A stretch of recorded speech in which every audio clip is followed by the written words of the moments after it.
Hello friends, welcome back to learning pathway. साथियों, आप यदि बिहार एसएससी की तैयारी कर रहे हैं तो आपको पता होना चाहिए बिहार एसएससी जीके का सबसे ट्रेंडिंग टॉपिक जो है वो है मॉडर्न हिस्ट्री ऑफ इंडिया, यानी कि आधुनिक भारत का इतिहास।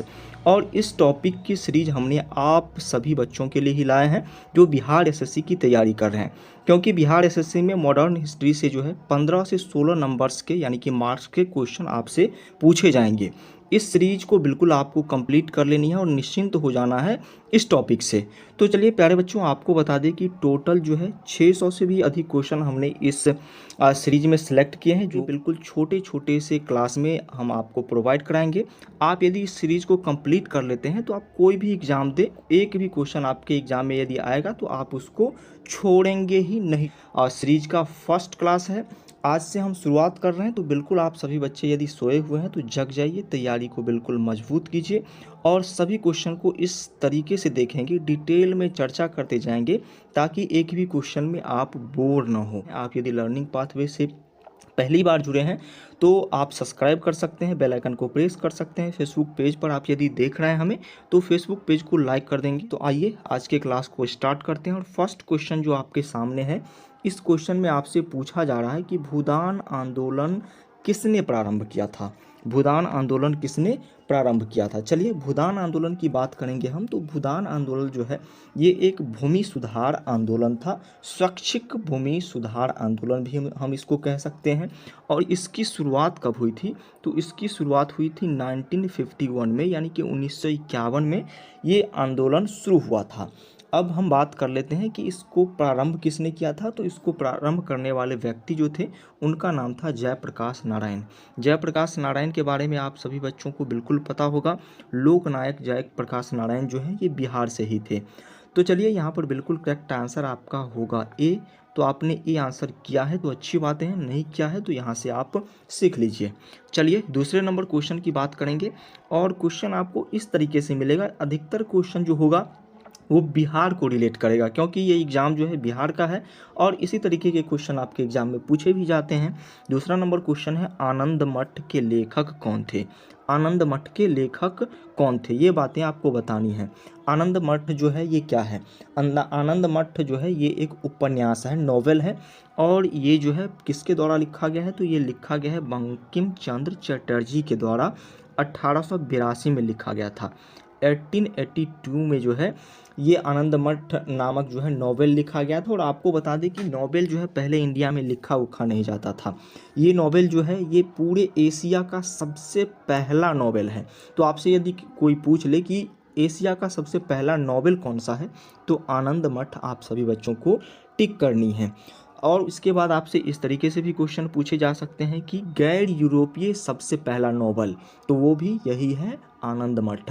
तो आंसर यहाँ पर क्या हो जाएगा? लेखक पूछे जा रहे हैं यहाँ पर, तो आपका आंसर यहाँ पर डेफिनेटली जो है बंकिम चंद्र चटर्जी, यानी कि ये आंसर आपका बिल्कुल करेक्ट होगा। चलिए तीसरे नंबर क्वेश्चन पर आइए। तीसरा नंबर क्वेश्चन क्या है? यदि जिस क्वेश्चन का आंसर आपको पता हो तो हमसे पहले आप कमेंट सेक्शन में कर देने की कोशिश कीजिए। ये क्वेश्चन पूछा जा रहा है कि भारत की संविधान सभा किसके अनुसार गठित की गई। भारत का संविधान सभा जो है ये किसके अनुसार गठन किया गया था? इसका क्रिप्स प्रस्ताव के द्वारा, या फिर साइमन आयोग के द्वारा, या फिर माउंटबेटन योजना के द्वारा, या फिर कैबिनेट मिशन योजना के द्वारा। तो चलिए बता दीजिए एक बार, इस क्वेश्चन का आंसर क्या होना चाहिए? संविधान सभा का गठन जो है ये किया गया था कैबिनेट मिशन योजना के द्वारा। किसके द्वारा? कैबिनेट मिशन योजना के द्वारा किया गया था। संविधान सभा का गठन कब हुआ था? 3 नवंबर 1946 को जो है कैबिनेट मिशन आया था। तो चलिए यहाँ पर जो है डी आपका बिल्कुल करेक्ट आंसर होगा। अगले नंबर क्वेश्चन की बात हम करेंगे और अगला नंबर क्वेश्चन है, बंगाल एशियाटिक सोसाइटी 1784 में स्थापित के प्रवर्तक कौन थे। बंगाल एशियाटिक सोसाइटी की बात यहाँ पर की जा रही है। और बंगाल एशियाटिक सोसाइटी की यदि हम बात करते हैं तो ये सर विलियम जोन्स के द्वारा इसकी स्थापना की गई थी। किसके द्वारा? सर विलियम जोन्स के द्वारा जो है, याद रखिएगा 15 जनवरी को। कब? 15 जनवरी को जो है इसकी स्थापना की गई थी। और 1784 तो आपके सामने है ही। तो आपको बता दें कि इस समय जो है बंगाल का जो गवर्नर जनरल था ना, वो कौन था? वॉरेन हेस्टिंग्स थे। तो यहाँ पर बिल्कुल सर विलियम जोन्स, यानी कि ए आपका बिल्कुल करेक्ट आंसर होगा। अगले नंबर क्वेश्चन पर आइए। अगला नंबर क्वेश्चन आपसे क्या पूछ रहा है? पूछ रहा है कि लाइफ डिवाइन पुस्तक के लेखक कौन हैं? लाइफ डिवाइन पुस्तक, लाइफ डिवाइन पुस्तक की यदि हम बात करते हैं तो लाइफ डिवाइन पुस्तक के लेखक जो है अरविंद घोष हैं। अरविंद घोष कहें तो आपका आंसर यहाँ पर बिल्कुल डेफिनेटली ए आपका बिल्कुल करेक्ट आंसर होगा। आइए 6 नंबर क्वेश्चन है, प्रथम भारतीय नोबेल पुरस्कार विजेता कौन थे? प्रथम भारतीय नोबेल पुरस्कार विजेता की बात जो है यहाँ पर की जा रही है। तो प्रथम नोबेल पुरस्कार जो है भारत में किनको मिला था? रविन्द्रनाथ टैगोर को मिला था। कब मिला था? 1913 यानी कि 1913 में जो है इनको नोबेल पुरस्कार से नवाजा गया था। हरविंद खुराना की यदि हम बात करते हैं तो हरविंद खुराना को जो है अभी नोबेल पुरस्कार मिला हुआ है जी, बिल्कुल 1968 में। कब? 1968 में जो है इनको नोबेल पुरस्कार मिला है। इसके बाद यदि हम बात करते हैं अमर्त्य सेन की, अमर्त्य सेन की बात यदि हम करें तो अमर्त्य सेन को भी नोबेल पुरस्कार मिला है, और ये जो मिला है लगभग 1969 के आसपास मिला है। तो सबसे पहले व्यक्ति, अमर्त्य सेन को नहीं मिला है, सीवी रमन को मिला है, सीवी रमन को मिला है। तो यहाँ पर बिल्कुल जो है आपका करेक्ट आंसर 1938 में सीवी रमन को मिला है, ये भी आप याद ही रख लीजिएगा। तो यहाँ पर कचरा हो गया है, इसको हम साफ कर देते हैं। और प्रथम नोबेल पुरस्कार विजेता जो है ये रविन्द्रनाथ टैगोर ही होंगे, यानी कि ये आंसर आपका बिल्कुल करेक्ट हो जाएगा। उसके बाद इन सभी को भी मिला है, अमर्त्य सेन को छोड़कर शायद। चलिए अगले नंबर क्वेश्चन की बात अब हम करेंगे। और अगला नंबर क्वेश्चन क्या है? 6ठा नंबर क्वेश्चन है, हमारा राष्ट्रीय गीत वंदे मातरम। कौन सा गीत? वंदे मातरम हमारा राष्ट्रीय गीत है। कहाँ से संकलित है, यानी कि कहाँ से लिया गया है वंदे मातरम गीत? तो वंदे मातरम जो है ये लिया गया है आनंद मठ से ही। आनंद मठ के बारे में अभी अभी हमने चर्चा किया है। तो आंसर क्या हो जाएगा? ये आपका बिल्कुल करेक्ट आंसर होगा। चलिए अगला नंबर क्वेश्चन है, भारत का राष्ट्रीय पंचांग किस संवत पर आधारित है? भारत का राष्ट्रीय पंचांग कली संवत या फिर शक संवत, विक्रम संवत, या फिर इनमें से कोई नहीं? तो चलिए शक संवत जो है ना, ये भारत का राष्ट्रीय पंचांग है। और आपको बता दें कि कनिष्क का नाम आप लोग सुने होंगे। कनिष्क का राज्यारोहण हुआ था 78 ईस्वी में। कब? 78 ईस्वी में जो है कनिष्क का राज्यारोहण हुआ था, और कनिष्क ने ही शक संवत की शुरुआत की थी, इस कैलेंडर की शुरुआत की थी। तो बी आपका बिल्कुल करेक्ट आंसर होना चाहिए। चलिए अगला नंबर क्वेश्चन क्या है? अगला नंबर क्वेश्चन है, दिल्ली में केंद्रीय सचिवालय के उत्तरी और दक्षिणी खंडों का वास्तुविद कौन था? यानी कि आर्किटेक्ट जो होता है, जिसे हम आम भाषा में मिस्त्री कह लेते हैं। तो दिल्ली में जो केंद्रीय सचिवालय का निर्माण हुआ तो उस समय उत्तरी और दक्षिणी जो छोर था, खंड था, उसको बनाने वाले व्यक्ति कौन थे? इसे बनाने वाले व्यक्ति कौन थे? हर्बर्ट बेकर्स थे, या फिर एडवर्ड लुइस थे, या फिर रॉबर्ट टोरसेल थे, या फिर एंटोनिन रेडमंड थे? तो आपको बता दें कि उत्तरी और दक्षिणी छोर का निर्माण जो है ये एडवर्ड लुटियंस के द्वारा किया गया था। तो आंसर सी आंसर आपका बिल्कुल करेक्ट होगा। 10वां नंबर क्वेश्चन क्या है? निम्नलिखित में से कौन सी कृति रविंद्रनाथ टैगोर की नहीं है? रविंद्रनाथ टैगोर की बात करते हैं तो रविंद्रनाथ टैगोर का सबसे फेमस जो बुक है वो है गीतांजलि, जिसमें कविताएं बहुत सारी हैं। उसके बाद जो है एक और चोखड़े वाली, उसके बाद गोरा, उसके बाद यदि हम बात करते हैं काबुली वाला, और भी बहुत सारे बुक हैं जो रविन्द्रनाथ टैगोर के बुक हैं। लेकिन यहाँ पर इन सभी में से एक ही बुक है, तो एक बुक नहीं है। वो कौन सा बुक नहीं है ये आपको बतानी है। तो यहाँ पर आप देख रहे होंगे कपाल कुंडला। कपाल कुंडला जो है ये टैगोर साहब की बुक नहीं है। टैगोर साहब को हम किस नाम से जानते हैं? गुरुदेव के नाम से भी जानते हैं। किस नाम से? गुरुदेव के नाम से भी जानते हैं, ये भी आप याद रखिएगा। साथ ही साथ रविन्द्रनाथ टैगोर से रिलेटेड एक और क्वेश्चन आपसे आ सकता है कि रविन्द्रनाथ टैगोर का जो है बिल्कुल जो है क्या वास्तविक नाम जिसको बोलते हैं वो क्या था? तो रविन्द्रनाथ ठाकुर था, RN ठाकुर, ये भी याद रखिएगा। तो ये आंसर यहाँ पर बिल्कुल आपके सामने है और करेक्ट आंसर है। आइए अगला नंबर क्वेश्चन क्या है? अगला नंबर क्वेश्चन है, भारत की शासन व्यवस्था में पहली बार प्रतिनिधि एवं लोकप्रिय तत्व को समाविष्टि करने का प्रयास किस माध्यम से किया गया था?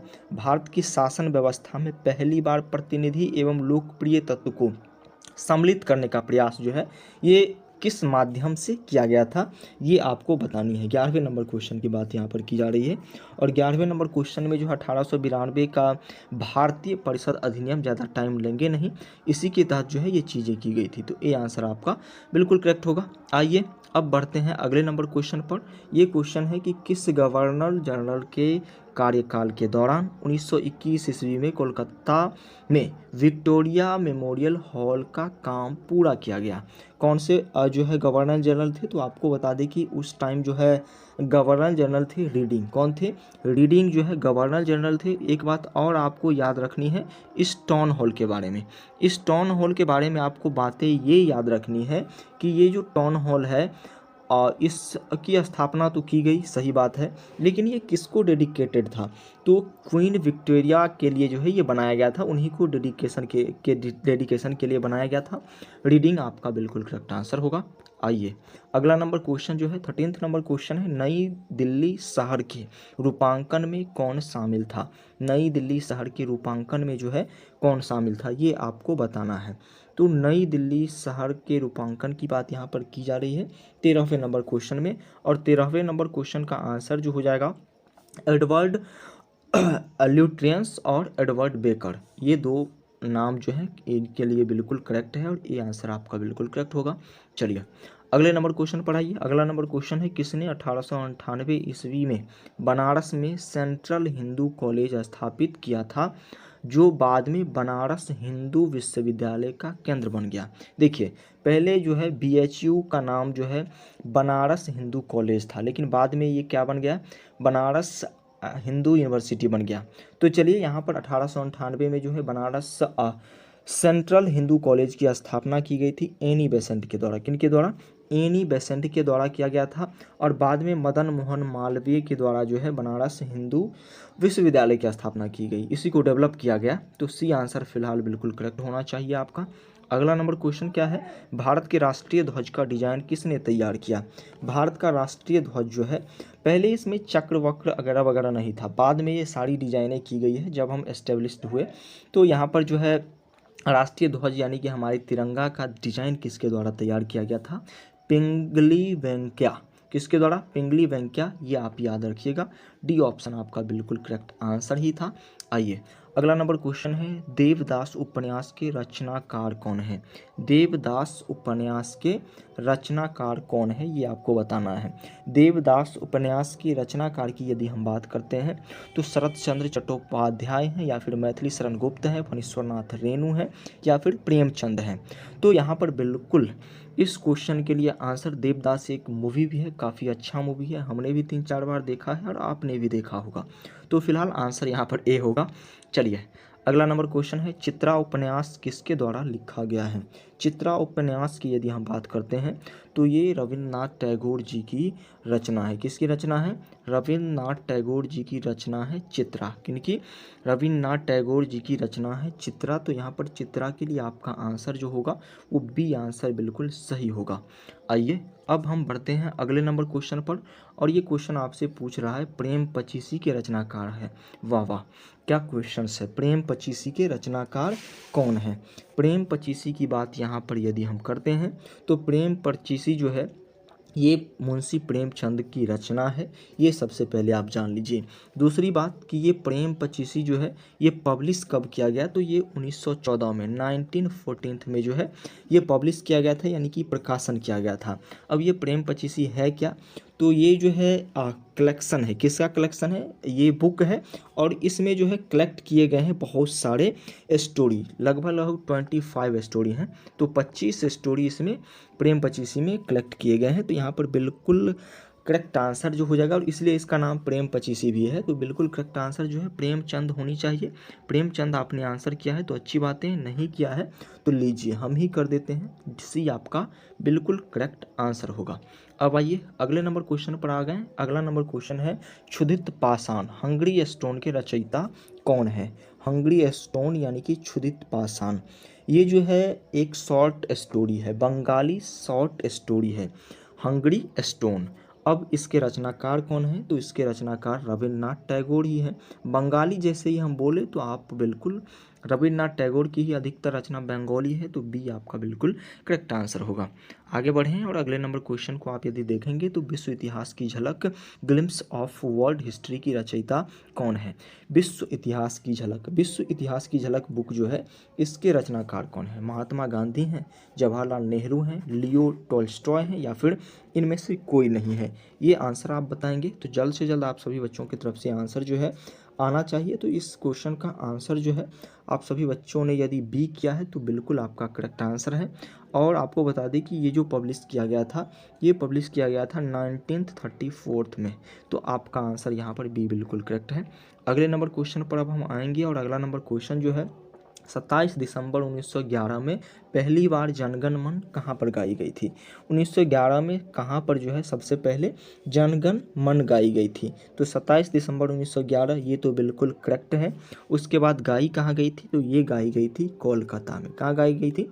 कोलकाता में ये गाई गई थी। और कोलकाता में जो है 1911 में कांग्रेस के मीटिंग में गाया गया था। तो आंसर यहाँ पर भी भाया डी ही आंसर आपका होगा। तो डी आंसर आपने यदि किया है तो अच्छी बातें हैं, आपका आंसर जो है बिल्कुल सही है। अब आइए अगले नंबर क्वेश्चन को देखिए। अगला नंबर क्वेश्चन है भारत में पहला समाचार पत्र किसने शुरू किया? भारत का पहला समाचार पत्र जो है किसने शुरू किया गया था? तो चलिए सबसे पहले हम उस संपादक का नाम आपको बता देते हैं, उसके बाद और भी जो चीज़ें हैं वो हम बताने की कोशिश करेंगे। तो भारत में सबसे पहले समाचार पत्र के संपादक हैं जेम्स हिक्की। और आपको बता दें कि ये जो है एक इंग्लिश न्यूज़पेपर है। कौन सा? इंग्लिश न्यूज़पेपर है, ये भी आपको ध्यान रखना है। और अभी बहुत सारी चीज़ें हैं इसके बारे में, लेकिन ज़्यादा हम अभी चर्चा करेंगे नहीं, क्योंकि इससे ज़्यादा आपके एग्जाम में आने वाला है नहीं। तो डी आपका बिल्कुल आंसर हो जाएगा। चलिए अगले नंबर क्वेश्चन पर आते हैं। अगला नंबर क्वेश्चन है द फिल्स ऑफ हिस्ट्री नामक पुस्तक के लेखक कौन थे? The fills of history, the fills of history की यदि हम बात करते हैं तो राम मनोहर लोहिया के द्वारा, किनके द्वारा?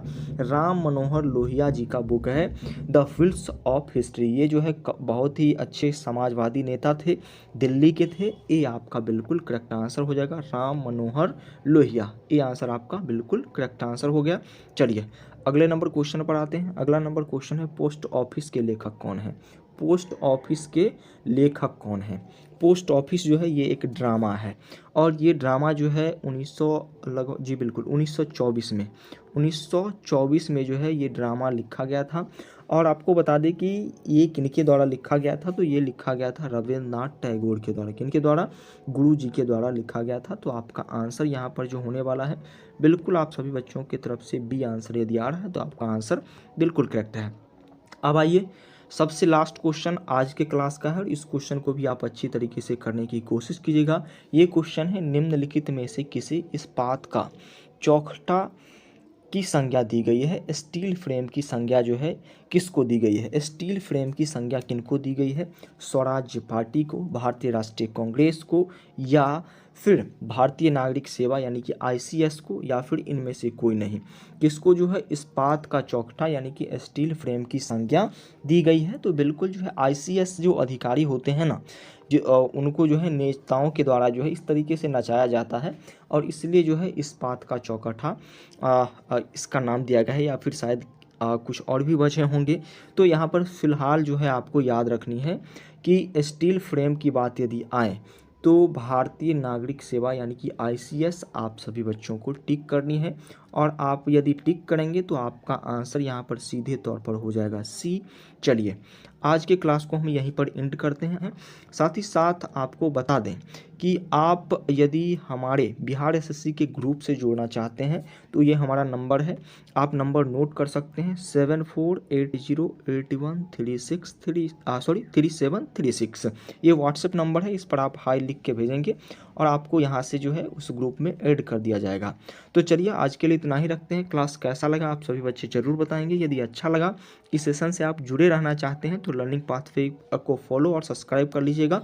Thank you, bye bye, take care, मिलते हैं फिर नेक्स्ट क्लास में।